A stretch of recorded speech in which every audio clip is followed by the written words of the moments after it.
went through them last time. We talked about suffering of pain, the suffering of change, the all-pervasive conditioned suffering, then birth, old age, sickness, death, having what we don't want, not having what we want, desiring things that are too high for us and losing things that we are attached to, and then this one, having these what is called the 5 contaminated aggregates, meaning these psychophysical aggregates, this body and mind, who carries with it, whether we want or not, 24 hours a day, the potential from being totally well to big pain or discontent or depression or anxiety. And this is something sometimes all of a sudden kind of jumps in. And you go like, what's happening now? I was feeling really well. When you have depression or when you have anxieties or when you have burnout, I had a burnout about maybe 3 years ago now. It's quite amazing how, like here, everything is closed. Yeah, and there's anxiety and you don't want to go anywhere and you have no self-confidence. I thought I can never teach again. I can't even talk to people again. It was like, but thanks to the practice, I was able to just watch it and not believe it. This is what helped. But then I had moments, it was gone. Boom, then it came back. And then it was gone, then it came back. So it's interesting to see that these things that cover the nature of our mind, that they are temporary. And they have causes, and that we should not make them too solid and just watch them, because then the moment we want to really do something about them or we want to chase them away, then they become very solid because we identify with them. So to trust that nature of the mind, that we have to trust our own goodness, our own basic spaciousness, intelligence and goodness that we all have. And I think that's why you're here. You all believe in that. Otherwise, you would not be here. I know there are people out there who say, no, I can't do anything, I can't change. But you don't belong to them. So those, leave them alone. It's their own problem, like that. So then first we need to see, the wish to get out, the wish to not to carry around these contaminated aggregates, even if our existence is really good. At the moment, our existence is really good. That we want to go beyond that. We want not to be reborn under the control of karma and delusion again and again and again. So then the first step is to see whether we have what we need for this path. So that's the precious human rebirth, that we went through that, and you have all the points also in the Lamrim outlines that I sent you. I went a bit more general because it's not yet a course in depth. It's not in-depth Buddhism, it's just covering the path. Then you become aware that it won't last, not only because of death, but also you can lose interest. The situation in the country might change, the situation in the workplace, in your family might change. You get very sick, it can change any moment. So then we want to start practicing now, because now we have time. Then we think about what comes after death. We talked about karma. What exactly is karma? The word karma means action. Then out of that, it makes a karmic imprint or an impulse on the mind stream. Then when the right conditions come, this karmic imprint ripens as a result, a karmic result. And it ripens in 2 ways. Either the same thing happens to you, or you have a habit. This also you have in your Lamrim outlines, how karma works, all these points. Then we were thinking about, when we look at our daily lives, the 10 negative actions we do, or we could have done quite a lot of them. When they ripen at the time of death, we will be reborn in the lower states. We didn't talk so much about these lower states. We talked a little bit about incredible heat and cold and pain in the hell states, incredible need all the time as hungry ghosts. Animals we can see. If we look how many animals exist, a lot, many more than humans if you count all the insects. Animals that are really happy and have an easy life, quite few of them. So people sometimes say, it's okay to be a cat. Well, just look at the stray cats in Tel Aviv, when they have, especially the females, they have, kittens again and again and again and again, can hardly feed them, and they want to feed them, and it's terrible. So Cats at home, yes, there are, but probably less. And you look at all the mosquitoes. If you're reborn as a mosquito, wherever you go, boom, people want to kill you, and so on and so forth. So, and also animals do not have the capacity like a human to be able to figure these things out, to make progress on the path. This is why it's considered a lower rebirth. So we don't want to go there, so that means we have to start to watch our actions. The next step is we take refuge, because if you take refuge, you have some prerequisites. If you take refuge in the Buddha Dharma Sangha, that means you stop voluntarily harming others. Like, you're not saying, but he started it, therefore I can harm him. Or, well, he's cheating me, therefore now I cheat also. As a Buddhist, you don't do that. It's not, they deserve it, it doesn't matter, I do a negative action. We still do negative actions out of habit, like especially with the speech. We lie, we do a lot of other things. We gossip, we criticize when it's absolutely not necessary to criticize, and so forth. But I think with the body, stealing, sexual misconduct, killing in general, that's quite easy. That's the easiest thing to keep, and then the spirit, and then the mind goes all kinds of ways.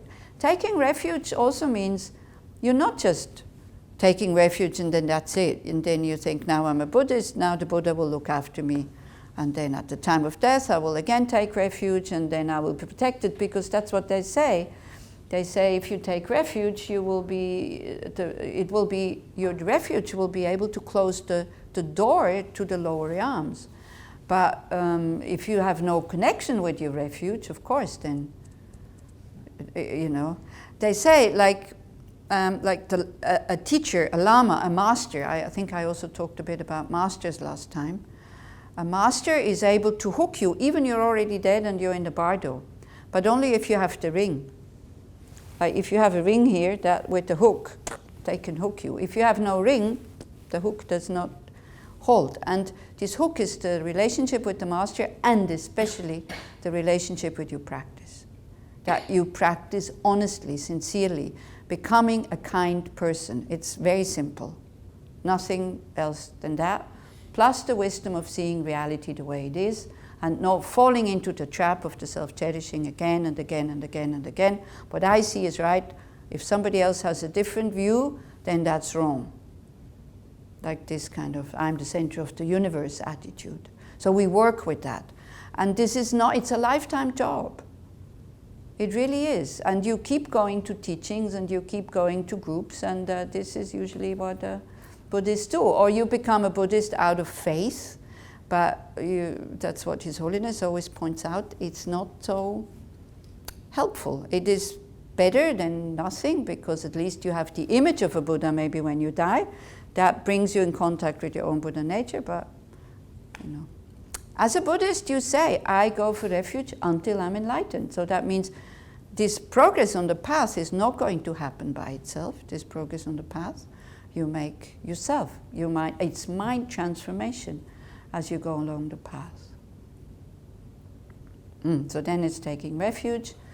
Then after that, we think, okay, you take refuge, you become a very kind person. We abstain from negative actions as much as possible. We do a lot of purification to purify the imprints that are still there from previous lives. So then we would have a human rebirth every time round. And then you want to say something? I want to ask something. Okay. It's very easy to say I take refuge, but it's very difficult, I think. In other words, when you told your personal story, and you reflected and you didn't believe it, perhaps it's because you could actually take refuge. I mean, it's not taking refuge, it's having refuge in here. How do you go about having the refuge in here? And not by studying, especially the first noble truth. Samsara sucks. It really does. And the second noble truth, and I create causes every day, every day, every day, every day for more unwanted things. And to start to study and to really practice, and then you see the truth in it. Because this, if you practice this honestly and sincerely, and you put energy into it, you start to see that it does help. But if you take refuge because you want the Buddha just to protect you, like a god, it won't work. If you take refuge in your own potential to become fully awakened. I started practicing out of curiosity. It sounded interesting, and I thought, like, wow, I wonder if this works. I enrolled, of course I also had the time, and I was already in Asia. I enrolled in a 3-month retreat to find out if purification practices work. Out of curiosity. That was the motivation. I did my first meditation course out of curiosity and also out of pride. So if I would ever go back home, I could say, hey guys, I meditated in India. So I could kind of show off a little bit, because otherwise it was just hanging around on my travels. So there's nothing you can show off. So that's why. But when I heard Precious Human Rebirth, and I saw the good condition that I had in that meditation in Kopan, I got so angry. Not at myself, at the teachings, because I thought the mirror that I was seeing there, I didn't like, because I ran out of that meditation, and I grabbed the first nun, which was Annie Jan, and I said, look, okay, I got all these 8 freedoms and 10 richnesses, okay, so what do I do now? I was angry, I didn't want to hear that, hey, you're so fortunate, because I also saw how I was wasting my time and my life. So I said, so what do I do now? But I don't want to become a nun. This is what I said. Because I thought, every Buddhist has to become a nun. I was definitely not ready to become a nun after 4 days of Kopan course or something. So she said, well, how much money do you have? And I thought, huh? She wants some money. What is this? So I said, and it was a big amount, and she said, well, if with this kind of money and you don't need to go back to the West, why don't you stay here and study and practice? And I thought, yes, of course, it's the simplest thing in the world. I never thought I would stay in India, but I had nothing to go back to. I'd already dissolved everything. It was lying in somebody's attic, and I had the money to stay. And I had parents who were still okay. I promised to them that if they would need me, I would come. But at that time, they were still okay. They said, no, it's fine. And that was it. So I stayed 17 years. So this is the answer. Practice. Practice and observe. Observe your mind. Observe how we react to the suffering of change, with disappointment and with immediately finding something new instead of listening, hey, but the cause is inside, with your attachment, with projecting how the good qualities, the happiness comes from there and it's not inside. And by what we come today now, by really trying to become a nicer person. And the first object that I had was my mom, which I really didn't like. I didn't like to go and see her. Every time I was tense, and when I went there tense, I think she didn't notice, or I don't know, but it was like, she would say red, and I couldn't prevent, I had to say white. She would say, I like this, I had to say, this is ugly, or something like that. So it was a horrible situation. I think for me, even worse than for her. So with this practice, the kindness of the mothers, when I heard this for the first time, I went like, oh shit, this is true. Because the sentence was, if your mom would not have looked after you when you were a baby, you would surely have died. And I was sitting there and I thought, man, that's true. I didn't like that either. There's many things I didn't like in here. Because it showed me a mirror that we made, enough money and just traveling and nothing to do. But then also, as I said, 3.5 years South Pacific, it gets boring. The joy is not there anymore, and there's lots of mosquitoes in the South Pacific, I tell you. 24 hours a day, you always have to put something on, otherwise you just get bitten all the time. Doesn't show on the postcards. But the colors are spectacular. The colors really are spectacular. So the refuge comes from studying the Buddha's teachings. Like His Holiness the Dalai Lama, he always says, do not take refuge before you have studied Buddhism seriously, that you know this path really well, for at least 2 years. Then when you think, yes, this is what I want to do, I want to follow that path, then you take refuge. Yeah. The true prerequisites to take refuge is fear of samsara. We need to be afraid of that crazy mind that we have. That crazy mind that creates the causes for future suffering. The suffering we don't need to, but the fear of suffering we already have. But we already have the fear of suffering of pain. We don't have the fear of suffering of change, and definitely not the fear of suffering of having this potential with us all the time. You know how it is. Do you know people who are manic depressive? Now they're called what they're called? No, borderline. Borderline, it's not borderline. It's anyway. When I was young, they were called manic depressive. Bipolar. Exactly, they're called like that now. Do you know people like this? Okay, we're all like that. When everything goes well, we think, wow, fantastic, nothing will ever go wrong again. I'll be open heart, courageous, trust in the Buddha, Dharma, Sangha.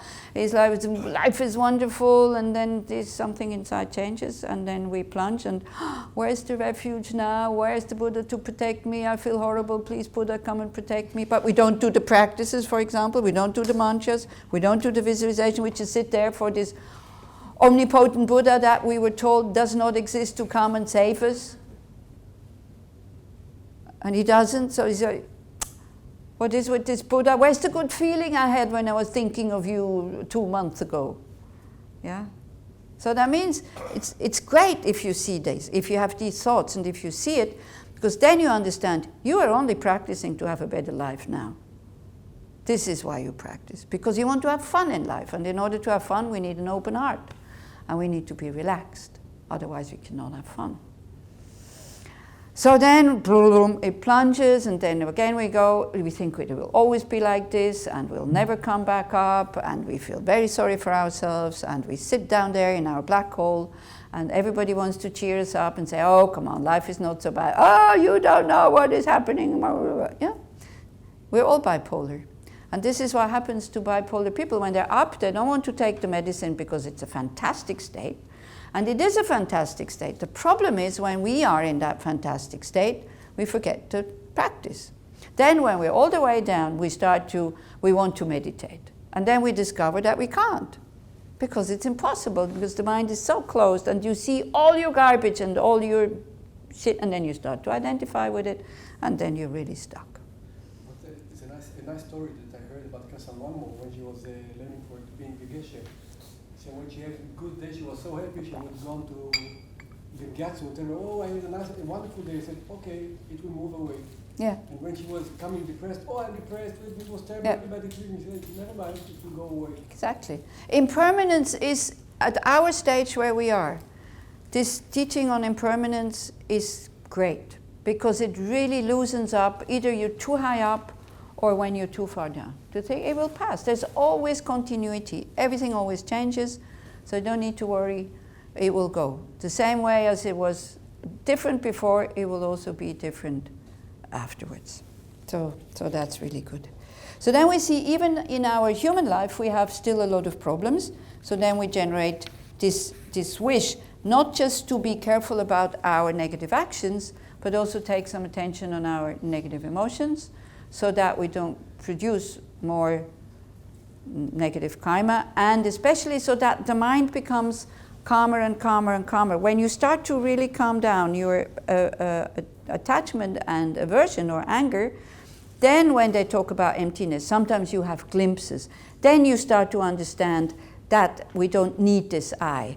Whereas if negative emotions are constantly operating, because the I is always standing there, is always behind.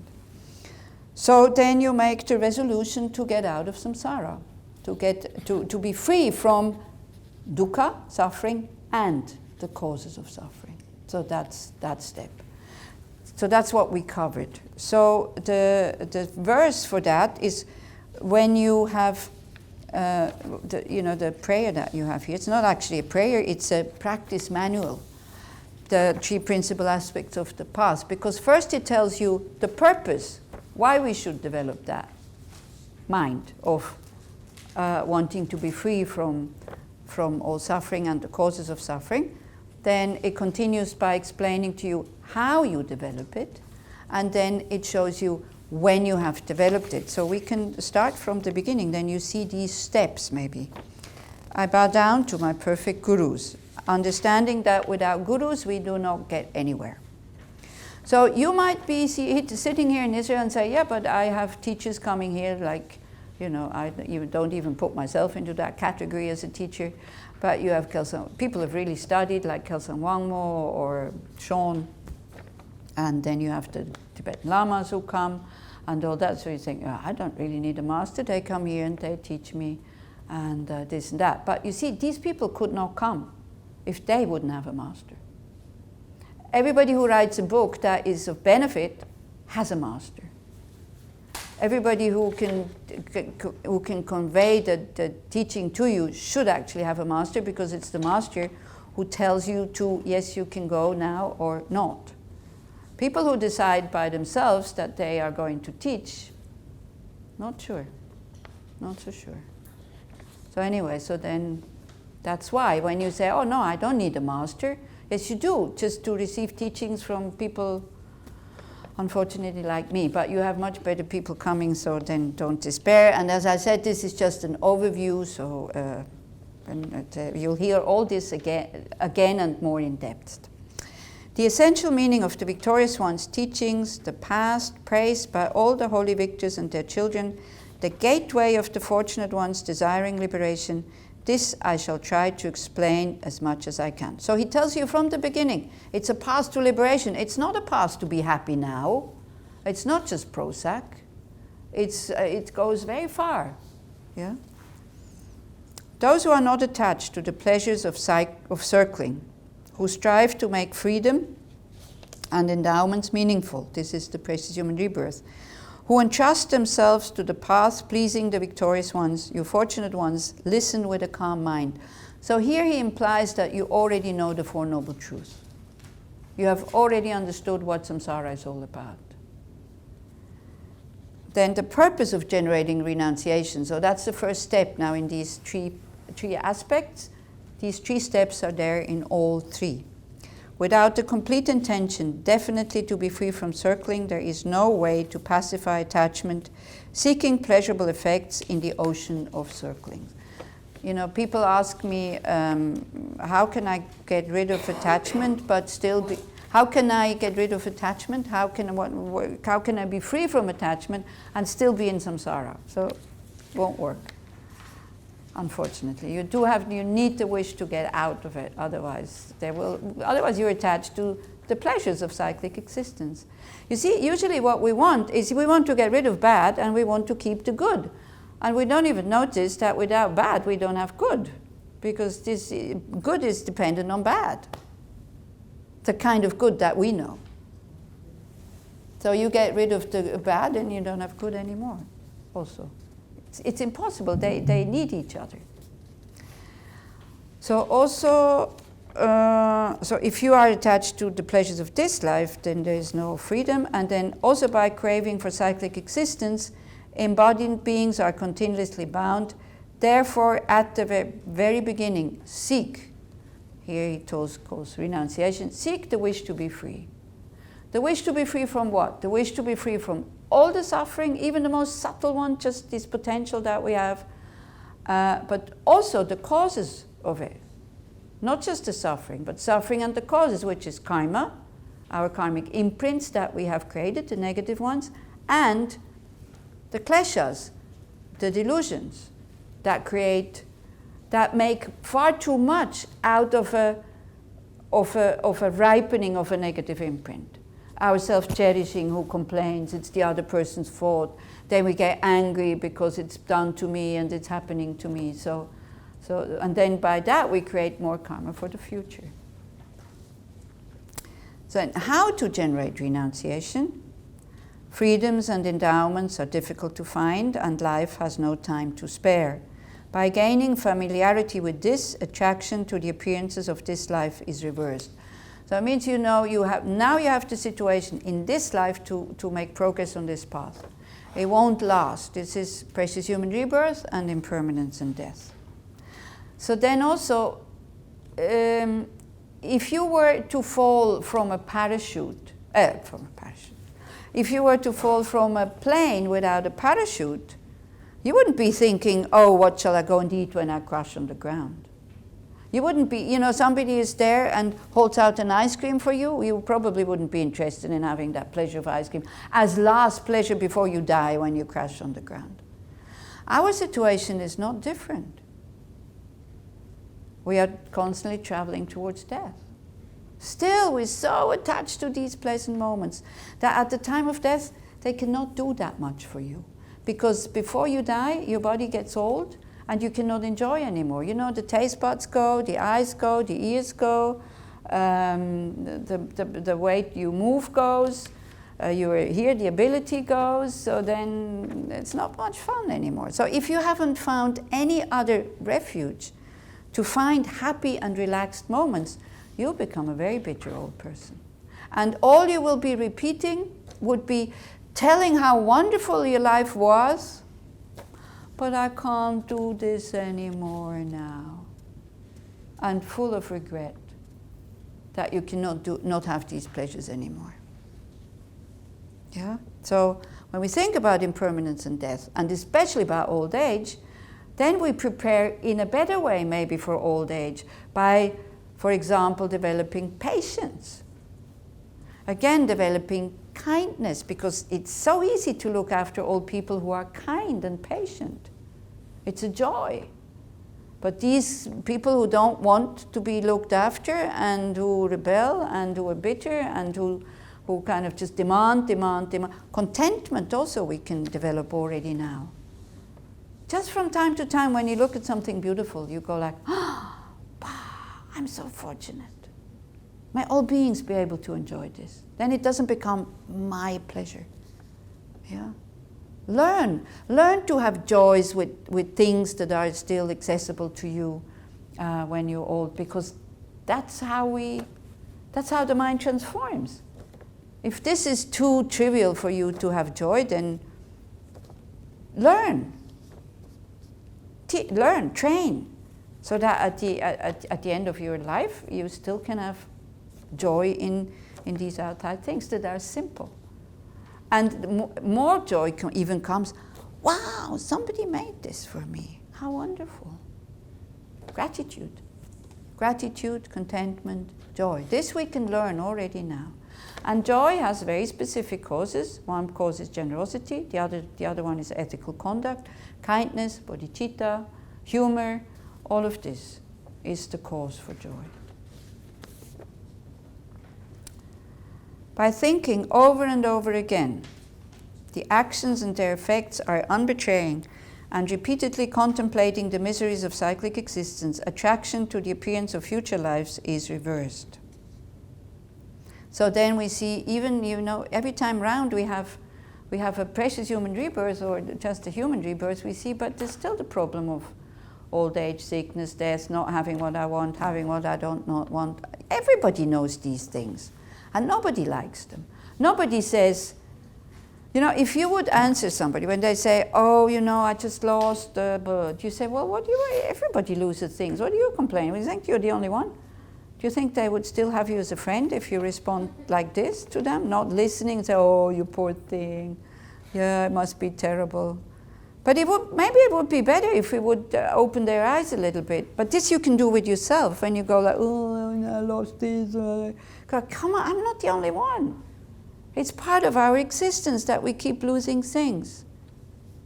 Sometimes we throw them because we lose interest, and it would be a pain if we would have to carry it along all the time. Can you imagine if you would have to carry along with you all the objects that you found pleasure in until now? You would need how many trucks you think? And then we leave them behind. You see, renunciation we practice all the time. And I usually use an example, it's from a Theravadian monk. And I saw exactly that's what we were doing. I grew up in Switzerland, no sea, no ocean, no sea, no nothing, only lake. So we don't have shells. So first time we went to Rimini, in the Adriatic Sea. So as kids we were collecting all kinds of stuff, the broken ones, the not nice ones. But then we stayed there for 2 weeks. So then the first ones that we had collected, we threw away. And then, we got nicer ones, and nicer ones, and nicer ones. No, we didn't keep them all. We kept throwing the not so nice ones away. So this is what we do in our life. We change our attachments. Yeah? So we do renounce the things that we find, oh, they're not good.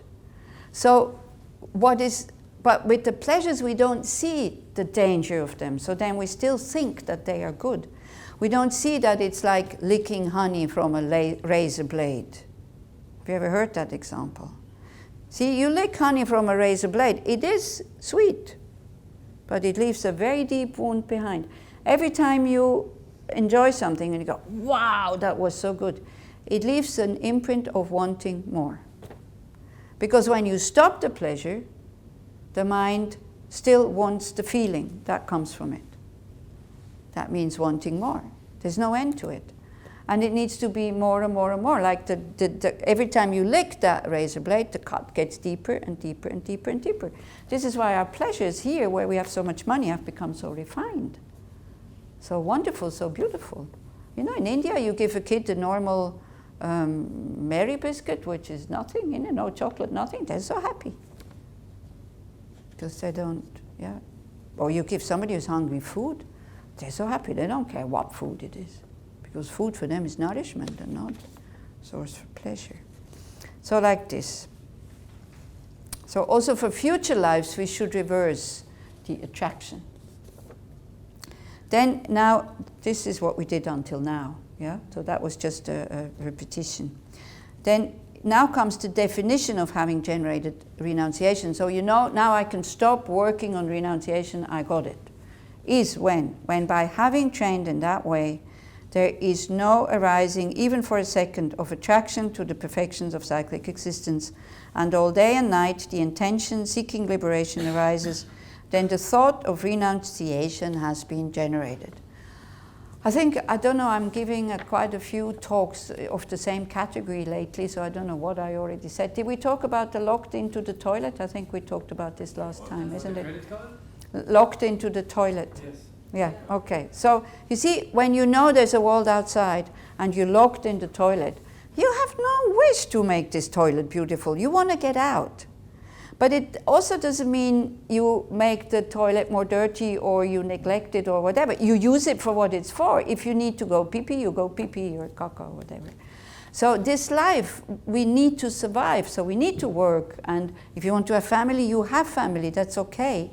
But you understand that this is not the cause for lasting happiness. This is what it means. But you still have a normal life. You still use your life. The pleasures come along the way. It's fine. You enjoy them and then you go on. It's not that, you know, like a teenager at one point, she was becoming a very serious Buddhist. She practiced for a year and then we were invited for dinner and there was ice cream for dessert. And actually I don't even like ice cream, but I eat whatever people give me. So she says, "You're eating ice cream?" And I say, "Well, yeah, it's somebody gave it to me." She said, "Suffering." I said, "No, this is not suffering, this is ice cream. What are you talking about?" So then you go too far. And this is a danger. I want to warn you. Especially when you go with this, you know, pleasures are not leading to happiness and all this. Every pleasure that comes along, enjoy it. Really enjoy and think, wow, I'm so fortunate. Because otherwise because you haven't discovered the joy yet that this works. No matter what state the mind is in, it always changes. You haven't discovered that yet. So then all of a sudden it becomes very dry and very boring. Because at the beginning it's exciting. Because it's new and it's something that talks to you because this is so natural, it's so normal what we're talking about here. And so you have to be careful that you're not losing your joy of living. And that you can continue to keep the joy of living. What we come now is bodhicitta. To train to be kind to others, to open your heart to others. Then there's a lot of joy that comes into your life. But be careful when you go, like, you know, you said, no, you see an ice cream, you want to eat it, then you go, oh, no. The Buddha said pleasures are suffering. Pleasures are not suffering. Pleasures are pleasant. They lead to suffering if you don't recognize that it's not the source for happiness. It's just pleasure. Then they lead to suffering, because then you're disappointed when they're gone. And when you can't repeat them. That's why they lead to suffering. And wish for more. You said last time, pleasure and happiness are two different things. Yeah. Pleasure is a short moment of being relaxed, of wanting. There is for a short moment the wanting is gone. The wanting is otherwise always there. This is why we keep looking with eyes, with ears, with nose, with tongue, with body, with mind. Where can I find something pleasant? We don't even look at this search. This is why the world looks the way it looks. Everything beautiful, everything clean, everything, well, you know, beauty also. These buildings, the architect, I'm sure they think it's very beautiful. I'm not sure, but it's taste, isn't it? So that's what I mean. A pleasant moment is a moment of absence of wanting. And the moment you stop, no, it's not true. That's what we said. Continue eat your ice cream and then look if the pleasure is really in the ice cream, because all of a sudden you get bored with it. And then it becomes suffering if you have to finish the whole kilo. Unless you're addicted, then that's something different. But yeah. So, you know, experiment that. Something that you really like. First bite, wow, delicious. Second bite. And stay there, because then the mind goes somewhere else already, goes to the next piece of cake. Oh, oh, it's so nice. When will I have the next one? And it's not happening consciously. And then you start to talk, and then you don't even notice that you eat anymore. So you don't notice this changement of pleasure into indifference and then into pain. Try it out. Next time you eat, look at the experience or the sensation that it gives you at the beginning, in the middle, and then look why you stop. Not necessarily because you're totally full, but because it became boring. Not interested anymore. And that you can only notice when you are not in conversation and not lost in thoughts. When you are totally with your activity of eating. It's interesting. That's one of the ways I stopped smoking. Mm-hmm. Yeah. Or you smoke, or you eat whatever you should need to, and then at the end you go, now what? Do I feel any happier? The moment you want it, and the first, of course you feel happier, because it's a relaxation of wanting. But the moment the cigarette is finished, the wanting is there again, even worse than before. We can observe this. We can really observe it. Same as with watching movies, listening to music, anything. But don't deny yourself these things. There's nothing wrong with pleasures. The Buddha doesn't say you shouldn't have any pleasures. Study them. Look at them. And we need to know the happiness of pleasures, because then we will have a wish for deeper happiness that is not dependent on outside things. If your life is totally joyless, no pleasure wherever, you will not be able to do spiritual practices. If you don't know what joy is, that like this lower joy from pleasure, it will be very difficult to look at your mind.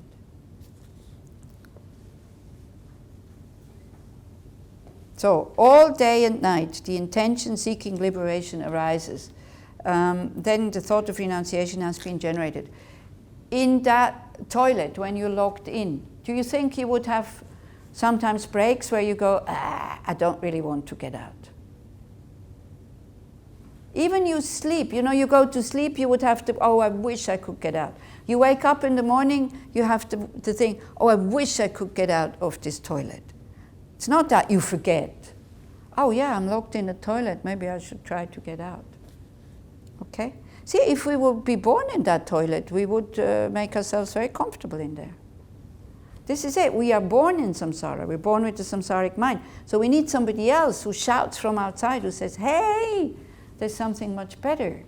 Lasting happiness, which comes from discovering your own nature of basic spaciousness, basic goodness, and basic wisdom that we all have. Then we have two ways. Either we trust, and we start to walk on that path, and we start to practice, or we don't. It's only by walking that you find out. Okay, now bodhicitta. Even if renunciation has been developed, if it is not possessed by the mind of enlightenment, it does not become the cause of the perfect bliss of unsurpassed enlightenment. Therefore, the wise generate the supreme mind of enlightenment. So what's the difference between liberation and enlightenment? The difference is in capacities.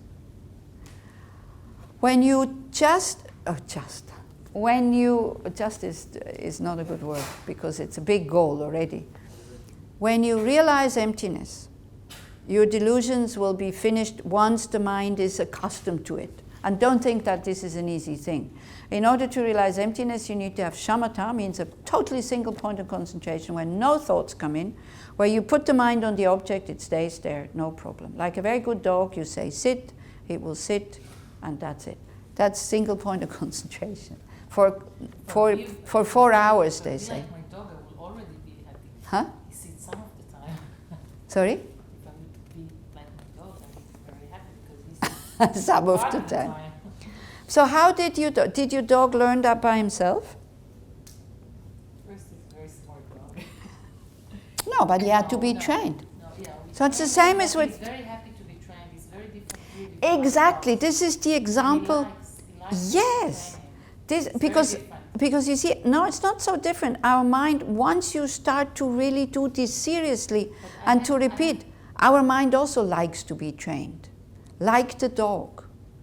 I had few dogs, and this one Mhm. is different. So that's what Yeah. I'm saying. It's different because all the others, Yeah. it was like, okay, forget about training. So take your dog, He's like, the one, yeah. So this is what can also happen with mind. We can start to like it.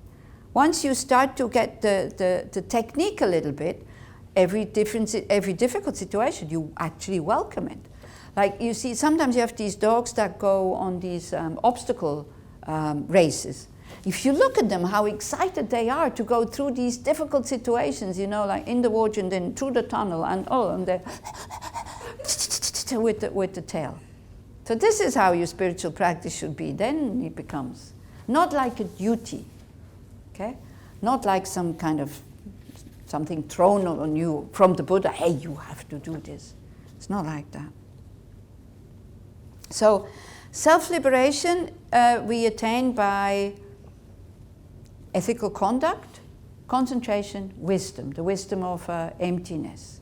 These are the 3 higher trainings you do in order to escape samsara for yourself. And this wish for you to escape samsara you need to have before you develop bodhicitta. Because if you say, oh, but being in constant peace, that sounds a bit boring, so therefore I think I want to practice bodhicitta, become a Buddha, so I can come back again and again and again and again. What was after self-liberation? Huh? What was after self-liberation? Ethical conduct? In order to attain self-liberation, you practice ethical conduct, concentration, and wisdom. These are the 3 higher trainings. Might be one of the questions which are not in your Lamrim outlines.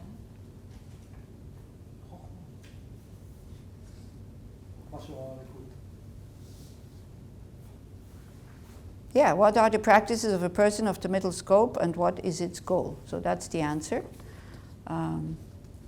The 3 higher trainings, and the goal is self-liberation, nirvana. So then you become what is called an arhat. And an arhat is somebody who has destroyed the enemies, the foes, meaning the negative emotions. But you can go further.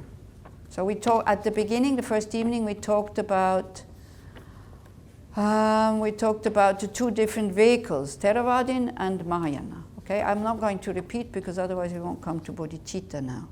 So that would be the Theravadin vehicle, like self-liberation, nirvana. That's it. The world is rid of you, which is already a good thing. Don't think that the world will be that terribly sad. After 100 years, when you're dead, nobody will remember you. Unless you're either very bad or really good. So don't worry. It's like the world will not go into depression when you die. So then they're rid of us. Full enlightenment is a mind that sees the 2 truths simultaneously, meaning ultimate truth and conventional truth. The emptiness of things and their conventional reality. And only a fully awakened Buddha can do that. And for that, you need to practice the 6 perfections. And bodhicitta, A mind who says, oh, not just for myself, but for the benefit of all sentient beings, I want to attain full enlightenment, because then you become what is called omniscient. You see past, present, future of all beings simultaneously at the same time. Now that mind is different from our mind, because we can't even imagine what that would be. I think we can see. So it will take a long time. So the purpose of generating the mind of enlightenment is because if you want to attain that high goal, you need to develop bodhicitta.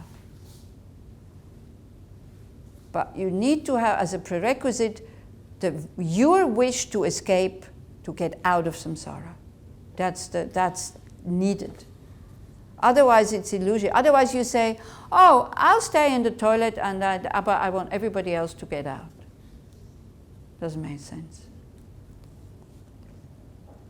How to generate the mind of enlightenment?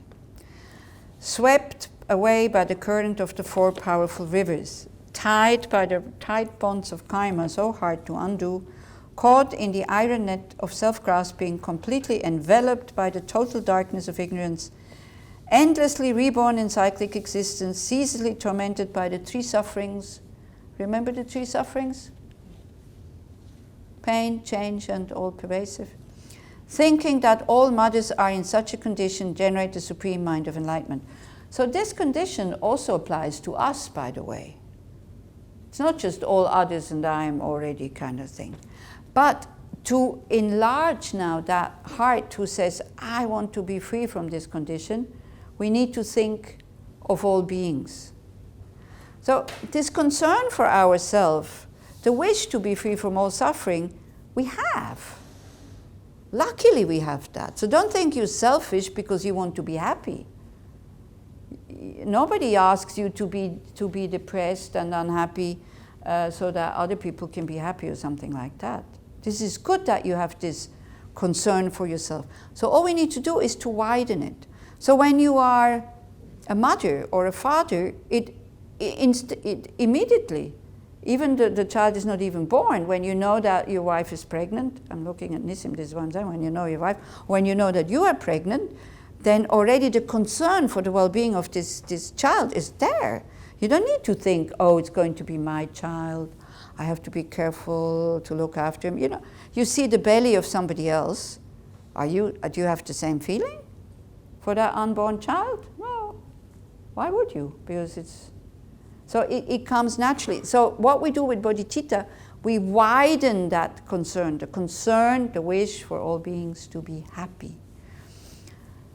And how they do this in this text, thinking that all mothers are in such a condition. Why do they use that term? What do you think? Because we were all mothers. They have all been our mothers. So this is the theory, is that because we have had, our life has been, and mind has been existing since beginningless times. And you know, people say, well, it can't be. But you try to find a beginning for your mind. You won't find one. You say, well, when I started to get conscious, I can go back as far as I remember. But then before you didn't have a mind, you didn't see, you didn't hear, you didn't have feelings. I mean, it's like, you can't find a beginning for the mind. We cannot find a real beginning for anything. If you look at these flowers, they come from seeds, which came from the same flower, which came from seeds. There is no real beginning, meaning here's nothing and here's something. We think there is, but if we start to go logically, it doesn't make sense. It really doesn't make sense. So since we have been existing since beginningless times, that means we had infinite rebirth. In most of the rebirth, one needs a mom, an animal mom or a human mom. So that means that all beings at one point have been our mothers. That for us is very difficult to grasp. But how it works, I understood how it works, and that it works, is when my father died, and I was very, very attached to my dad. I suffered a lot. I cried for, I don't know how long. I had to shut myself off into retreat, so Because just the word father, I just burst into tears. And I was surprised myself, but I couldn't help it. Also, I just let it go. You know, I was that much into the practice that I thought, well, this is happening, I'm useless now also, so what's the point? People tried to cheer me up. They were frightened of seeing me like so destroyed. And I said, leave me alone. It's like, I feel pain. Yeah, but these attachments. I said, yeah, I know, but I feel pain. Yeah, but everybody dies. I said, yes, I also know. Thank you. I could have punched that person in the face. I was so angry. It's not the right thing to say when somebody is grieving. Just leave them alone. Or ask them, do you want help? Do you want me to be with you or hug you? I just said, leave me alone. Because I felt the hugging was also, so I would stop crying. And I felt pain because I was attached to my dad. And for me, it was okay to cry for him because my hero had died. Come on. So I shut myself off into retreat because I couldn't bear my companions anymore who wanted to cheer me up, which was great. And I let the pain come and go and come and go. Again, I had the technique of knowing how to deal with it through mindfulness. So I saw the waves and I didn't get involved in the waves. How many years into practice when this has happened? He died in 96. 6 years. 6 years. Huh? Early. Well, 6 years professional practice because I was already a nun. You know, Kopan course, I stayed. I did the 3 months Vajrasattva retreat, I stayed. And between Kopan course and Vajrasattva in June, I went to volunteer in a Buddhist center in California, which was great because I discovered, although we had big problems with disharmony and nobody really knew what they were doing, and we had lazy people and people who worked like mad, like me. All the others didn't work.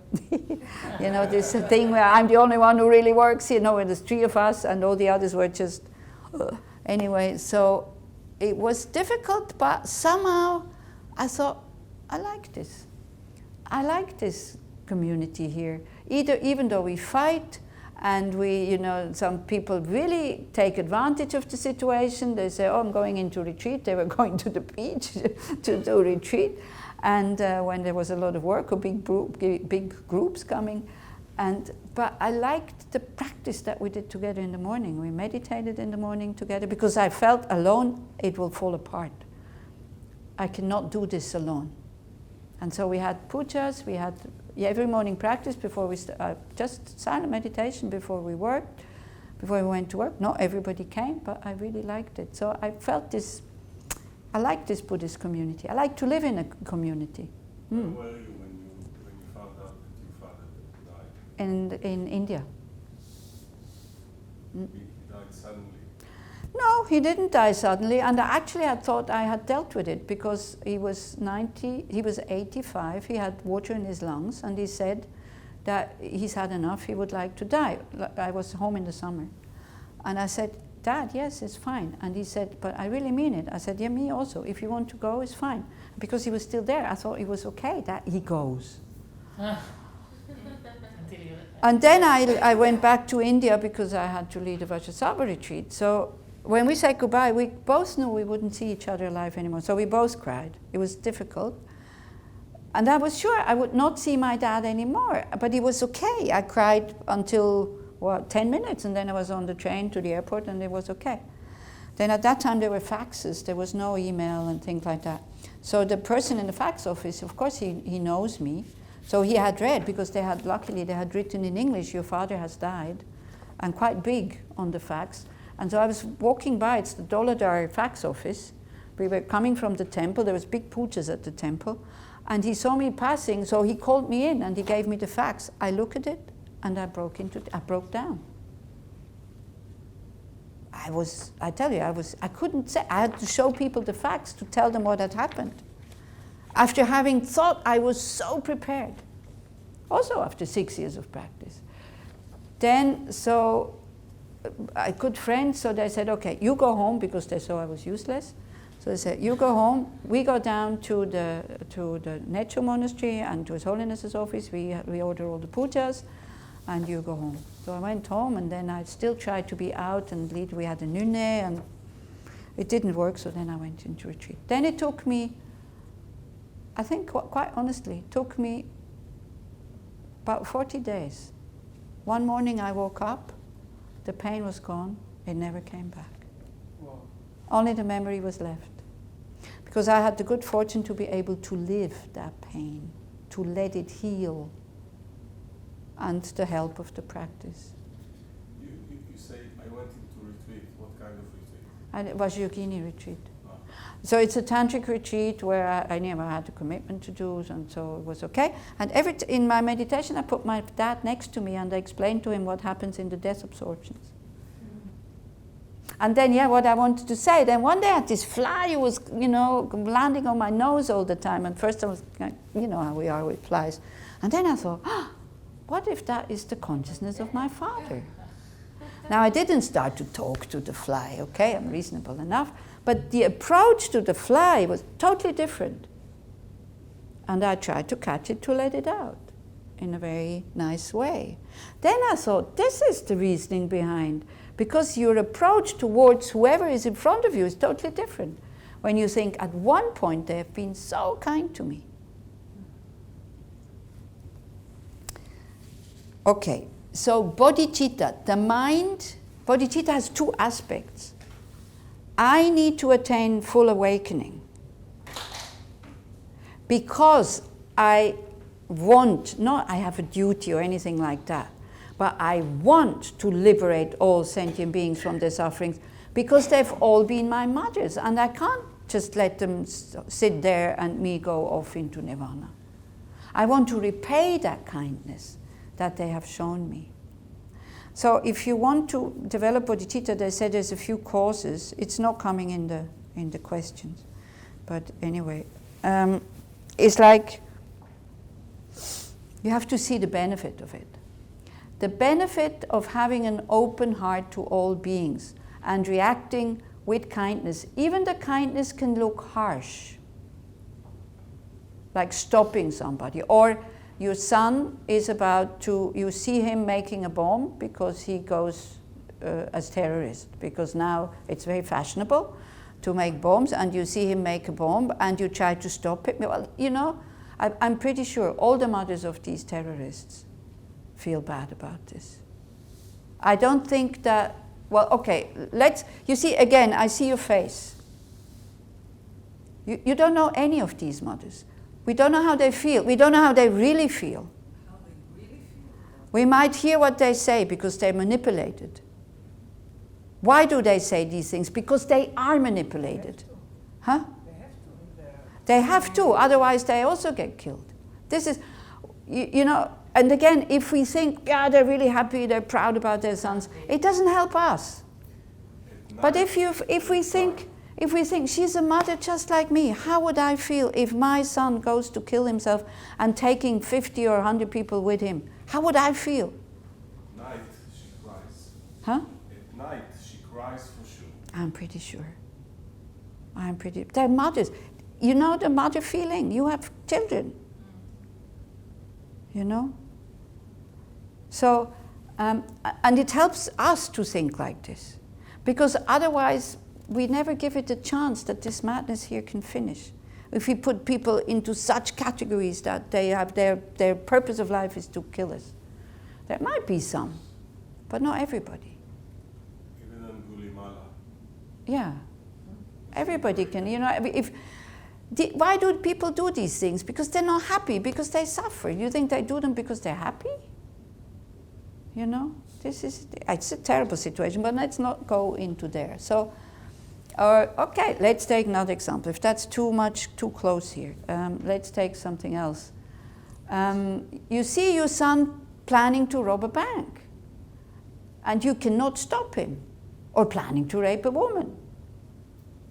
Because no mother raises the son that he goes out to rape women and robs banks. I don't think so. And you try to stop him, but you can't. Would you let him do it, or would you rather call the police to have him be arrested? If you're a wise mother. Call the police.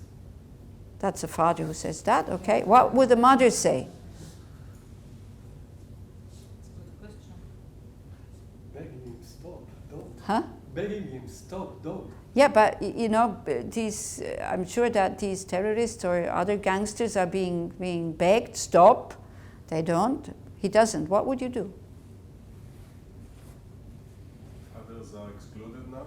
No, no. From this discussion? No, you can also discuss. You were once a mother, so you can answer. Exactly. Every father has been a mom. That's great. A wise mother, I think, would call the police. Yeah, sure. So that the son is protected from being killed while he robs the bank or while he rapes that woman. Or create terrible karma. If the mother is Buddhist, or create terrible karma. So that's what I mean. Kindness doesn't mean you let everybody do what they want to do. But you do it for his sake, not for yours. Oh, I don't want to be known that my son is a rapist. Not for that reason.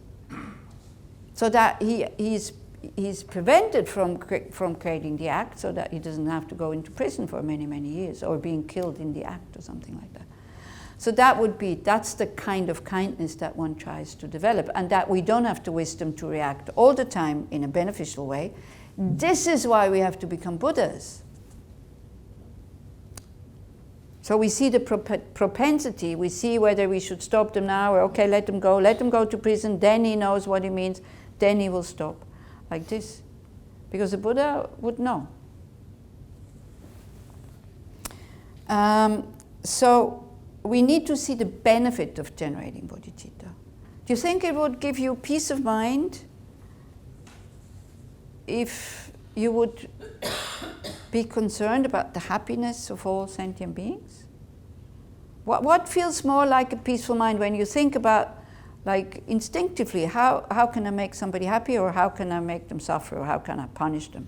What feels better for you? It's obvious, isn't it?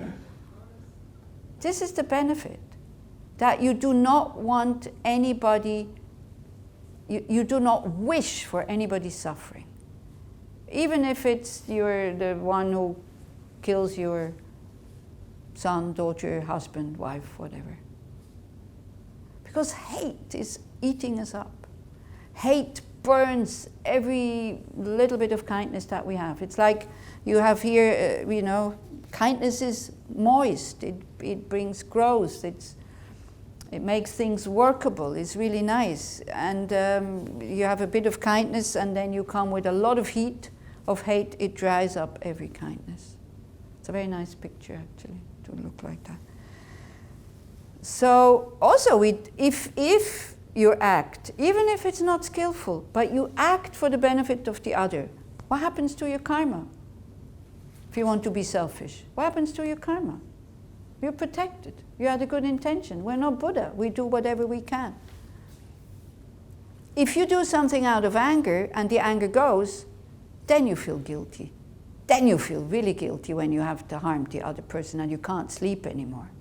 Whereas you do it out of ignorance, but the intention was good, you go like, oh, You also feel like a fool and like an idiot. That is because we think we should be perfect and we should act like Buddhas. We cannot, because we're not Buddhas yet. So we need to see the benefit of it. And for that, you look at the Dalai Lama. Actually, why I am a Buddhist.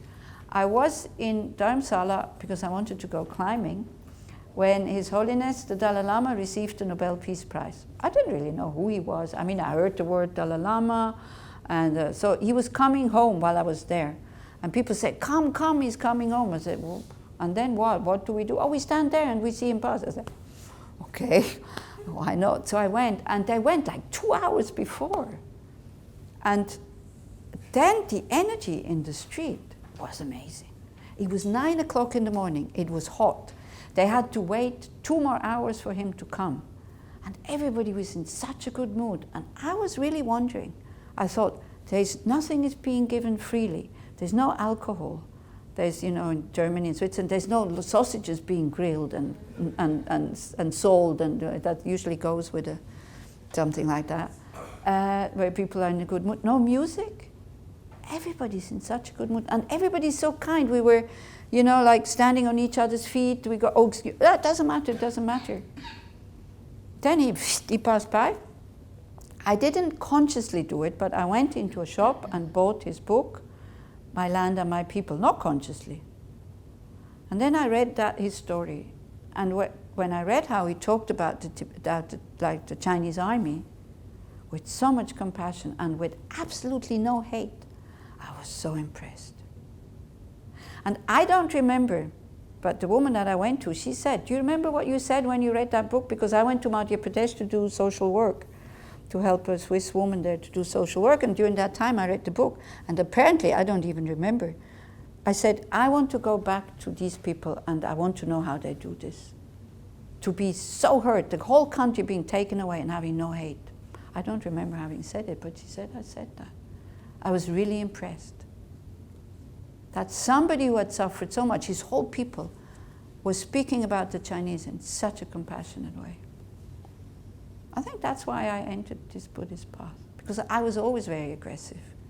I was fighting for, against the Vietnam War, I had no clue where Vietnam is, in Switzerland, demonstrating and screaming and smashing windows and all these kinds of things.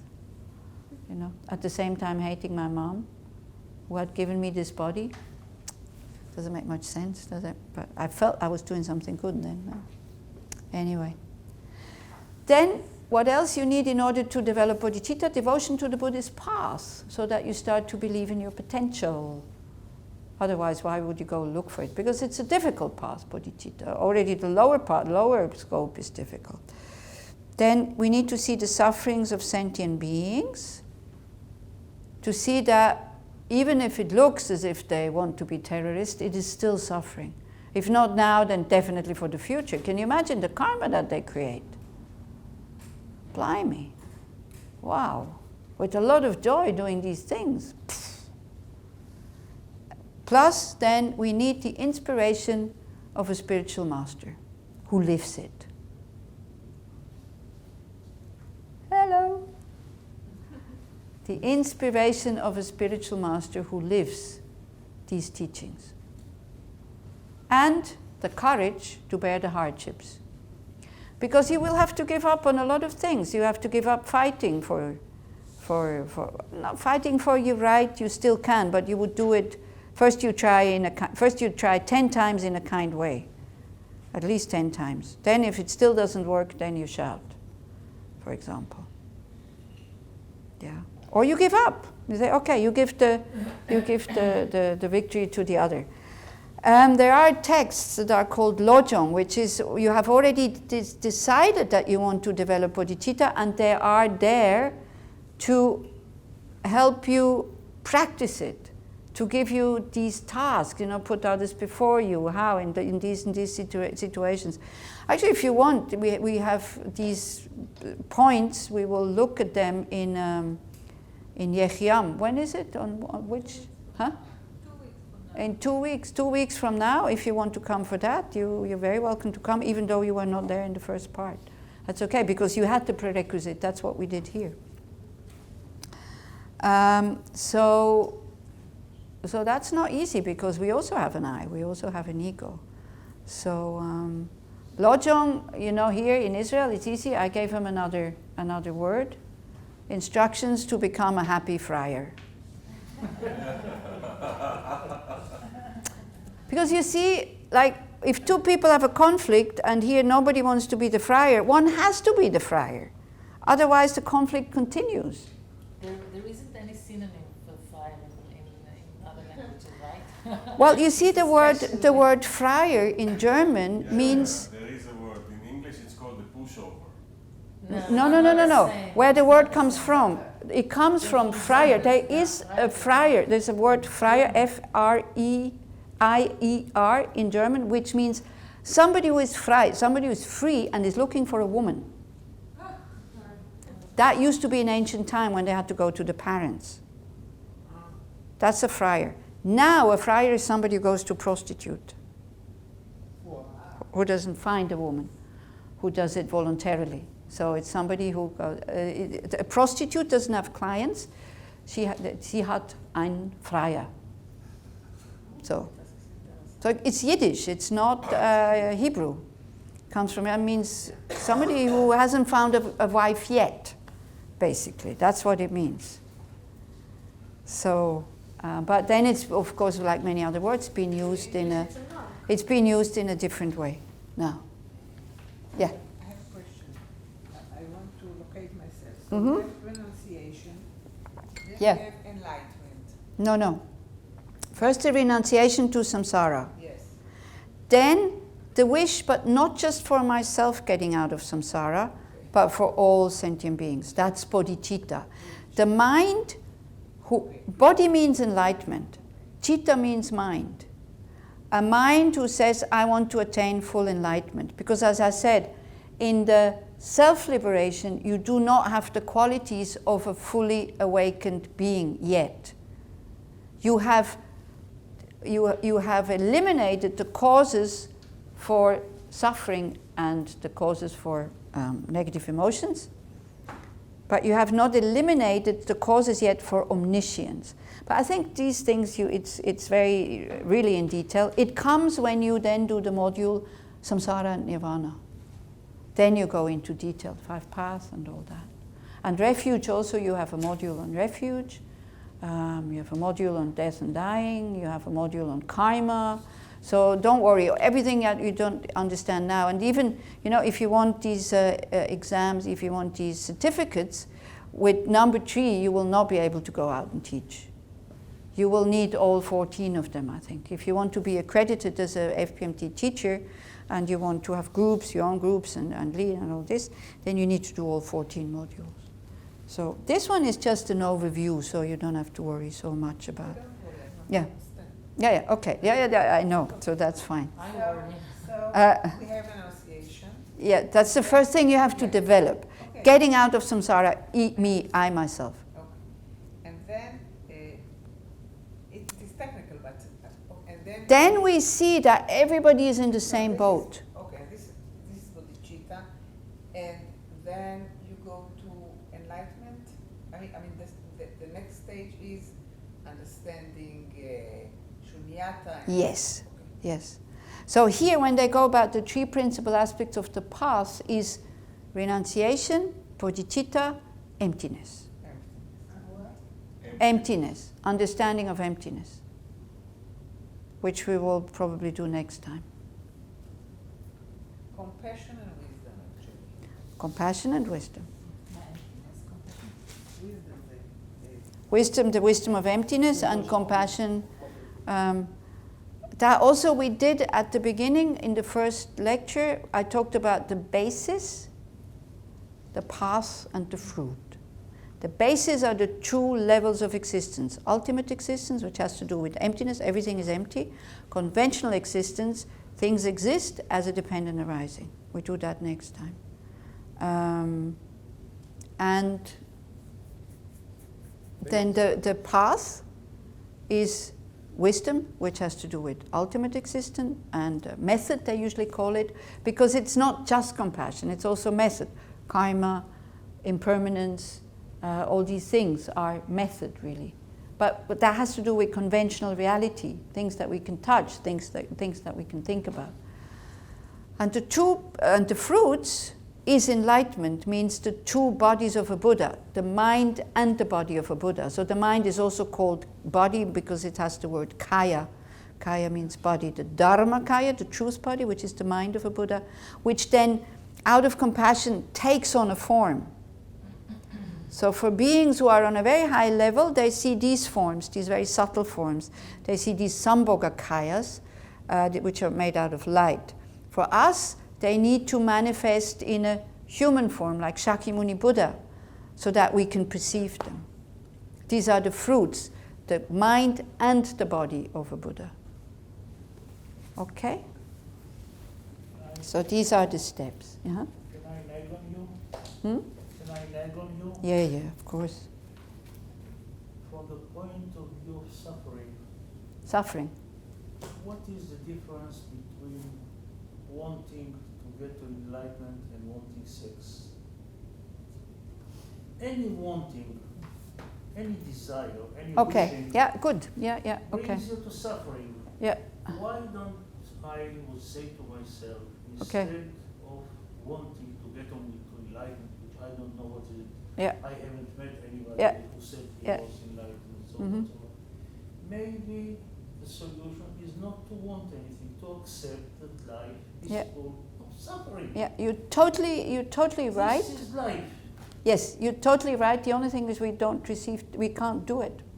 You see, all the Buddha would have had to say is like, everything is empty, everything is just a projection. But then he gave 84,000 teachings who make all these deviations, so we come back to that point. Yes, I know. Because we are so complicated.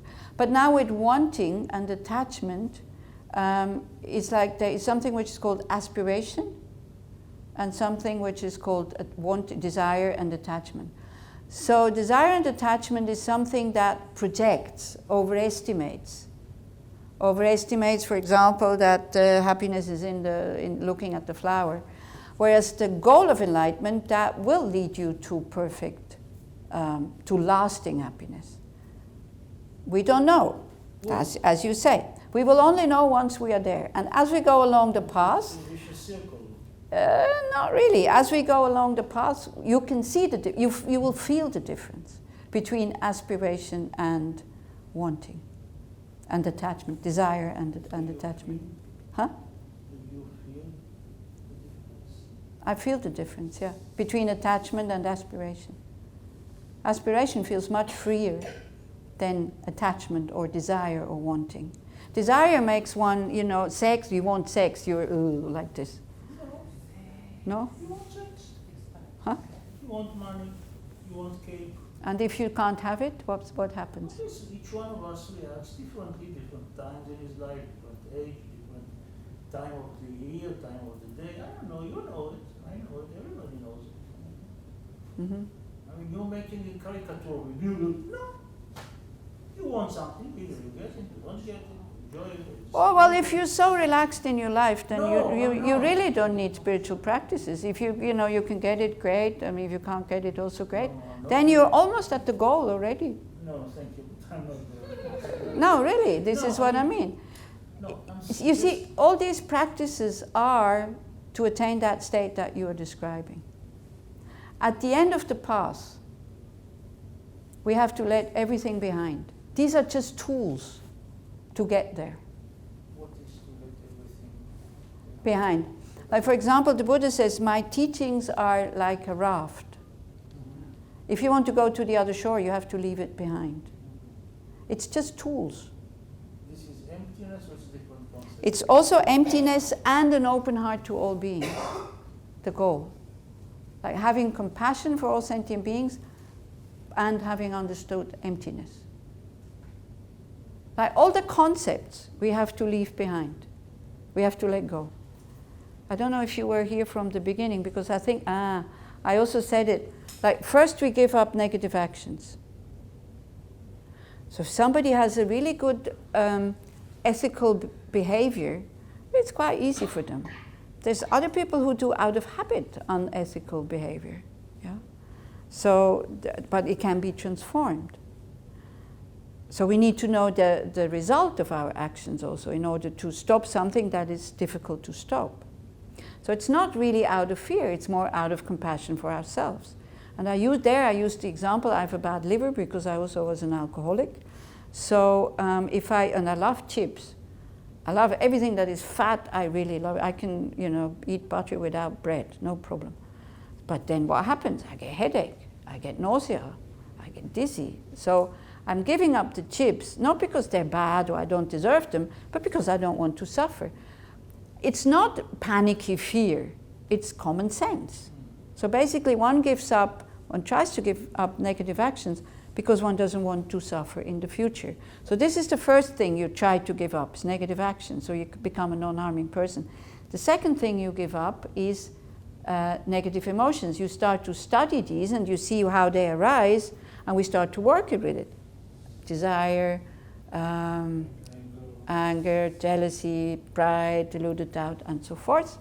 So we start to work with those. At the end, you have to give up all views of good and bad, because the mind itself is not dualistic. But the moment we have a mind and it sees something, it looks as if this exists separate from the mind. So then the mind becomes dualistic. And then we start to grasp very beautiful or not so very beautiful, and so on. But we'll talk more about this next time. But yeah, if we would succeed, not to want, that's it. We'd be free. Because that is the cause. This desire that is constantly nagging us. And you think it's easier to learn not to want the regular pleasure than not to want to get to enlightenment? Because that's what you imply. You say. Well, you know, the mind functions in a way, so I need to go somewhere. So. And so the wish or the aspiration, or if you want to say the wanting that you have, is, you see, our mind is by nature pure. And that always manifests. It always wants to go there. It always wants to have lasting happiness. We cannot stop that, because that's its nature. This is why I'm saying, this is why the world looks like this, but we're looking in the wrong place. So we need to make all these things to get there, to understand there was nothing to want anyway. Also not even enlightenment. But we need to go there in order to let go of it. That's what the Buddha says. I also said at the beginning, whatever I'm saying here, you don't have to accept anything. It's fine. It's very good if you examine it, you think about it, and for some people it fits, for some people it doesn't, and that's also okay. Yeah. So like that. But yeah, you're right. If we would succeed not to want, but it's our Buddha nature who wants. It's our Buddha nature who keeps calling us. You're wrong in what you see. You could have a better life. You know, compassion for others or an open heart feels so natural. It feels so good. Yet, why is it so difficult that we don't have it all the time? Why? So it's with these methods we first start to understand, and then how to transform it. Like to expand that compassion that we have for some, to then really spread it on all. And it's a long path. It's a very long path.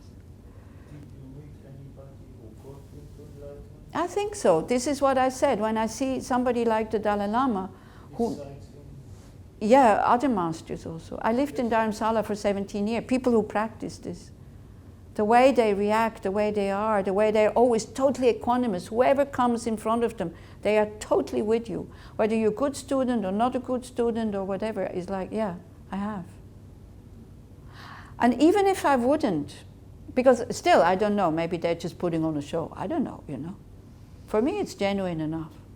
But even if I wouldn't have gotten them, because by practicing this for these many, many years, I see that it does have an effect on me. I see this like a therapy. You see it as a therapy? Yeah. I drank, why? Because I was always full of fear.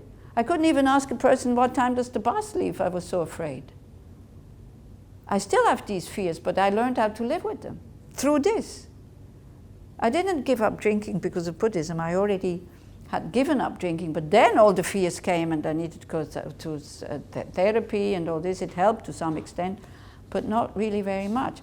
And it's after the first course, because you see, I was born with that fear. I thought everybody had it. I wasn't even questioning it. And after the first 10-day course, I walked down from Kopan Hill, because I did the 10-day course first in April and then the November course. And I was free of fear. I was not afraid of going back down to Kathmandu and find a hotel room. And it was the first time I had experienced that. And I thought, like, wow. It was a perfectly normal thing that probably it's totally normal for many, many people to go down to Kathmandu, to walk into a hotel and ask, do you have a free room? I was always afraid of these things. Not even of rejection, just, I don't know where this fear came from. If I look at karma, and I see I'm also violent, because fear and violence goes very much together. So it's not that if you're afraid, you're just like that. Fear expresses itself very often in violence because you want to be stronger than you are in order to cover it. So, I forgot my point. This is also with old age, I keep forgetting the points I wanted to make. So anyway, so this is what really helped me, and I still have these fears, but I see that I have them less and less and less, and I'm standing in the bus next to somebody, start talking to them without any, as if this is the most normal thing. Now, behaving normally after 17 years of practice where the psychoanalyst or the psychotherapist didn't help. With this, all of a sudden, I can behave normal. A friend of mine who was dying, they had a lot of pleasures. They didn't have children, they had a lot of money, both of them professors somewhere. And they were very kind also, always inviting people, always traveling, always only the best, and you know, a lot of culture, a lot of this, a lot of that. She was dying from cancer also, and I was with her before she died, and she looked at me, she said, these 20 years of practice, because by now it's almost 25, yeah? It's 17 in India. Was it worthwhile, she asked me. And first, I didn't even know what she was asking me, because I never felt I had made a sacrifice. I never felt I had to give something up. I never felt I was lacking something.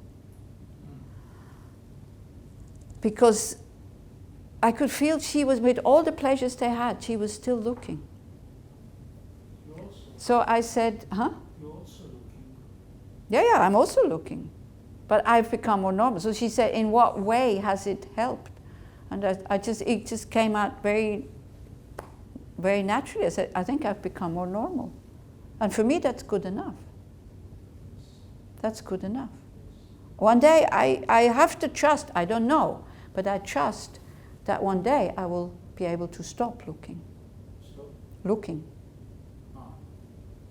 This is what I trust. Whether it's true or not, to be honest, I don't know. But I see that my looking decreases. I need much less than I needed before. For example, I don't need drugs, I don't need alcohol, which is a great relief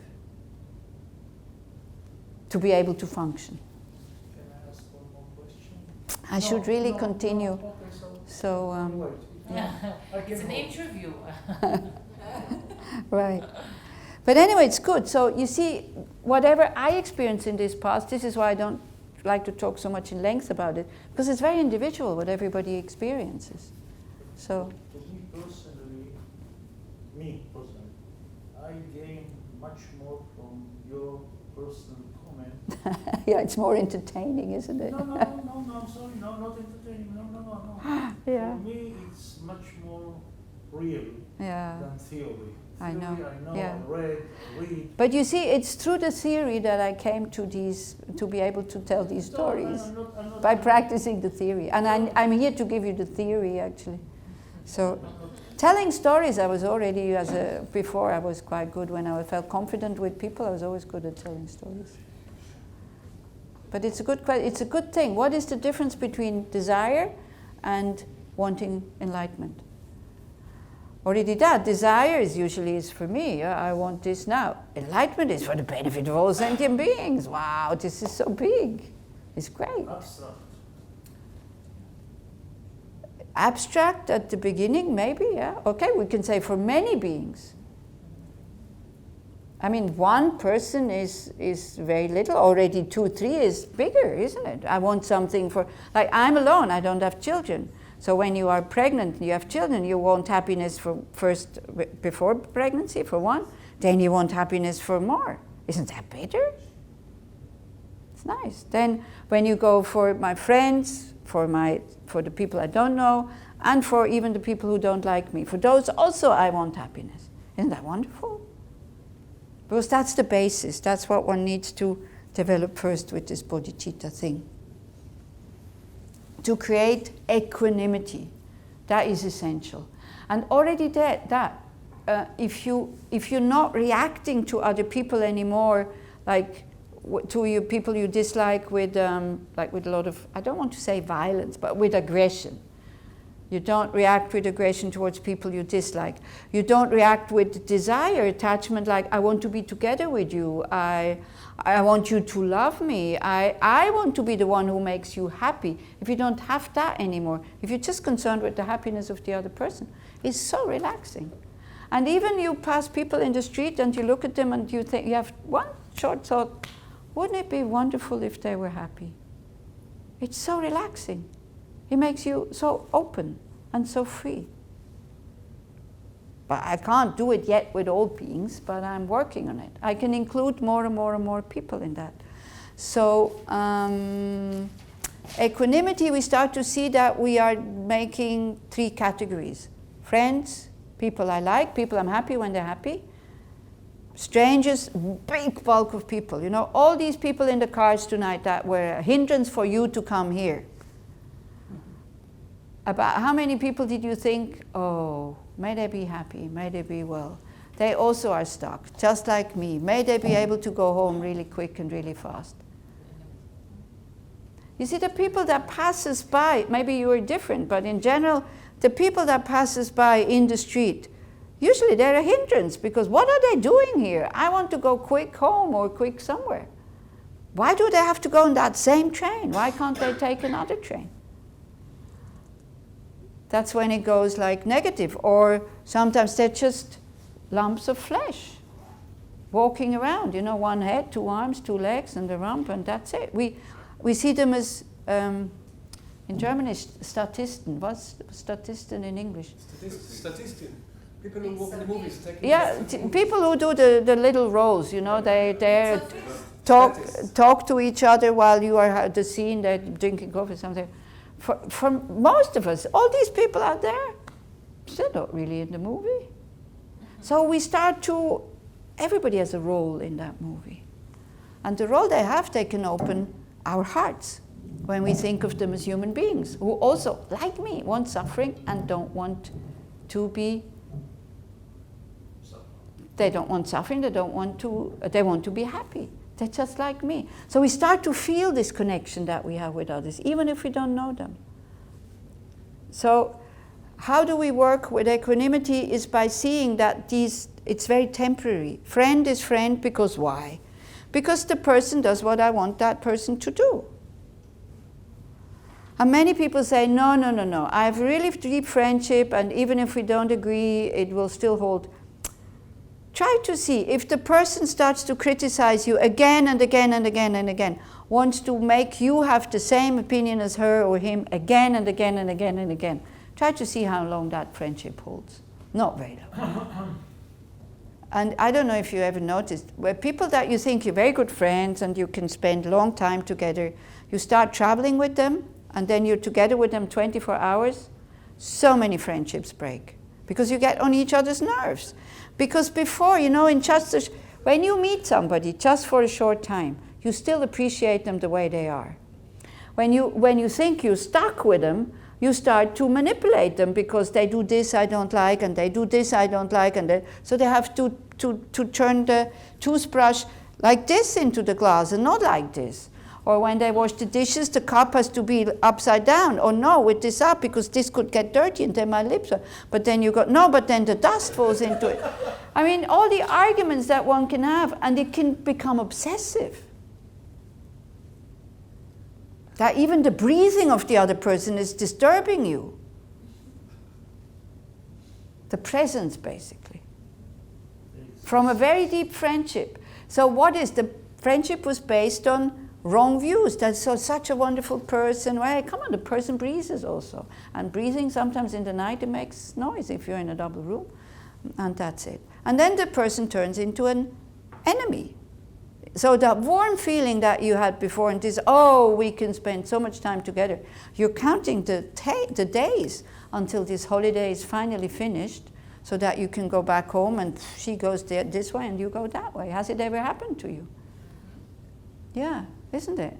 And it's not that the person changes so drastically in this time, it's that our perception of the person changes. Because you see, wanting desire creates a too good picture. Now you could also say, wanting desire, does it create a too good picture of the path? I tell you, this path is really difficult to practice. Desire usually wants it easy and now.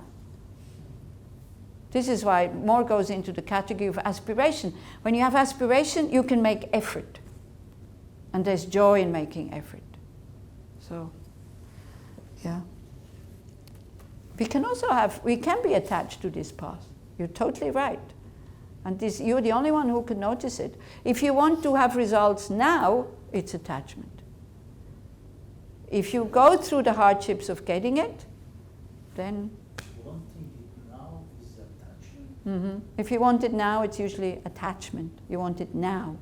And if you can't find it, then you go and find something else. If you can't have it, I go somewhere else. I go back to yoga or this or that or this and that. This is how it's usually defined. And desire overestimates the good quality and doesn't see the impermanence of the whole thing. So equanimity is really the first step for bodhicitta. All beings, it's very simple. You have a mind that honestly gives the permission to all beings to be happy. If you can contribute to that, all the better. If not, at least when you see them being happy, then you rejoice. Because why should we rejoice when people are happy? And not this perverse happiness from having killed somebody. I'm not talking about this. This is perverse happiness, okay? Because the happier somebody is, the less they harm others. Yeah? I don't think these people who go around being terrorists are happy. I really don't think so. They're not happy people. Relaxed and happy people. Okay. Equanimity is kind of clear. We see in equanimity how the mind exaggerates. It exaggerates, again, we come back to the traveling situation. First, you looked forward to meet this person at the airport, and you have great conversations, and all of a sudden you have nothing more to say. Also, like you really like the company of the person first, and then all of a sudden it becomes kind of indifferent. And so first you overestimate the qualities of that person, then the person becomes uninteresting, and then the person becomes interesting again, and you overestimate the faults or you exaggerate the faults that this person makes. So let's say the faults become really big. Like you get upset if somebody in the plane sitting next to you that you don't know, and they eat a bit loud or fall asleep and start to snore, you wouldn't care, you wouldn't mind. But because it's my friend that I'm my friend now, not my friend anymore, you get upset about everything that this person does. So if you feel that somebody has this attitude towards you, never try to make them be happy. Get out of their way. Because whatever you do is wrong. Have you ever also had such people that you felt you were getting on their nerves? You felt they put the label nutnik on you. So what do? Move aside. Huh? Move aside. Move along. Do you do that? Continue. Huh? I did it once. Yeah, okay, once. Only one person saw you as a nutnik. Wow, you're so lucky, Tom. I'm talking about close person. No, but also other people. You don't always have the ability to move Yeah. somebody. It's as you said, your mom. Exactly. Your family, you can't But as go. much as possible, get out of their way. And don't show them your happiness, because they're unhappy. Don't think that they have a choice to do something different now. And then you can come back to you, because we also have these feelings towards people. We also have dislike towards people. We also get nervous when they're present. They say red and we say white. Or they say, I like this, and then I say, or we come with our Buddhist kind of wisdom. Oh yeah, you love it. Come on, are you sure you're not attached? This is impermanent, and anyway it's empty. So go and watch who is liking. This kind of lecturing them in a way, because we want to be the wet blanket and we want to spoil their fun or their joy. So, do we have a choice at that moment? Can we tell our heart, hey, come on, stop it. Open up again. Be kind to that person. Yeah, you can smile, but is your heart really open? So what do you suggest? Is your heart really open? When you feel you have aversion for somebody, and you feel it, and you say, hey, come on, stop it. And it goes like this, and it stops? No way. It goes, the aversion goes when the person goes. But as long as the person is in your face, it doesn't go. So what do? You can move away, yes? What else can you do when you're stuck with them? Welcome. Huh? Patience. Patience. Suffer. Huh? Patience. Practice patience. Patience. Yeah. Patience. Practice patience. No, first you take the mind away from the object, you come inside. This is what we did last time. You look at I told you what you do with your delusions. You look, how do I feel? And you see, I feel rotten. Do I really want to allow this person, every time that he or she is present, to make me have that feeling? For example. And all of a sudden you see, I can change this. The person can be there and I can also not have that feeling. Then you start to send the person a lot of light. Oh, then the ego comes and says, no, I don't. If I'm kind to her, she will want to have contact with me. I don't want to have contact. So you see, this is how you start to see how childish we are and how we make the relationship, again, permanent. We totally forgot that at one point this person could be sitting next to me, absolutely no problem. And then a small thing started. And then the mind unconsciously goes to that small thing and goes and starts to blow it up, blow it up, blow it up, blow it up, until it becomes really big. And then we can't stand the person anymore. It's our own fault. And we forgot that at one point I was totally neutral with this person, or even was attached to the person. So by examining and by seeing this thing, all of a sudden it starts to dissolve. What you can also think, hey, I decided to go on the Bodhisattva path. Now, what am I doing here? You know, I don't even want the person to have worldly happiness. Forget about leading her to or him to enlightenment, where it's lasting happiness. But you need to have, if you want to develop bodhicitta, you need to have a lot of self-confidence that you can see how childish we are without, so that it doesn't destroy you. One of the hardest things is when somebody treats us that way, we believe that it's us, it's our fault, something, or, you know, it's very hard for us to understand that he's like that to everyone, for himself first, and then to the other people around him. Oh, it's, what did I do? So Yeah. we become very attached to trying to change the situation. Yeah, yeah. And it's very, very difficult because we are narcissists, I think. But So we are you all the only time have with to. It's me, it's me. When you stop that, it's maybe easier. Exactly. Don't identify with it. It's not you. It's that. Again, you can discover it when you see that you also are like this sometimes, and you also don't have a choice, and you also prefer to be kind. But you see, our own ego, who is so righteous and thinks, I'm like that, but we are like that, it projects as if he or she is doing it on purpose. They're not doing it on purpose. It's habit, it's unhappy mind, and all these kinds of things. The stick. Huh? It's the stick. The stick. Shantideva stick. The stick, yeah. So like this. So let me just go now to the theory, how you develop bodhicitta. We do maybe one method, just quickly, just the points. And I do exchanging self for others. So you think about equanimity. So you work for quite a long time on that, and you start really small. Like with small people, like not small in size, but when you have slight aversion for somebody. And the moment you feel the feeling arise, you go inside and you just keep it. You keep your awareness on the feeling. It will dissolve. Why? Because you take away the food, you take away the object. You need that object in order to have aversion. And when the mind starts to think about the person, you say, no, not now.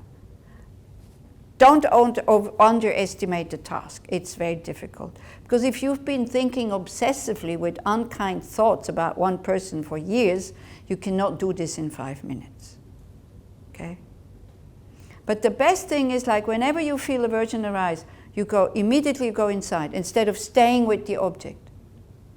And sometimes it goes quite quick, sometimes not. You stay there until it dissolves.